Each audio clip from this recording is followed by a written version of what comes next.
log in to TikTok account on another phone. Welcome to today's tutorial. In this video, I'll show you how to log in to your TikTok account on another phone safely and easily. Let's get started.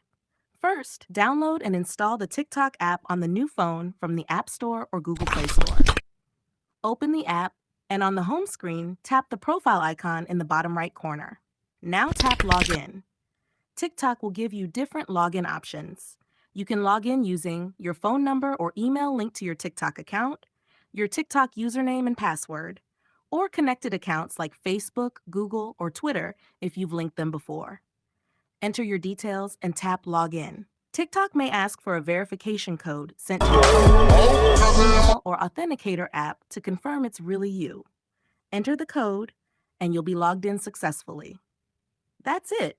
You can now use your TikTok account on the new phone. A quick tip: if you don't want to log out from your old phone, you can stay logged in on both devices at the same time.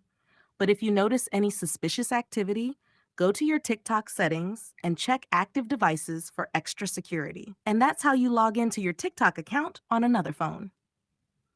If this tutorial helped you, don't forget to like, share, and subscribe for more easy TikTok guides.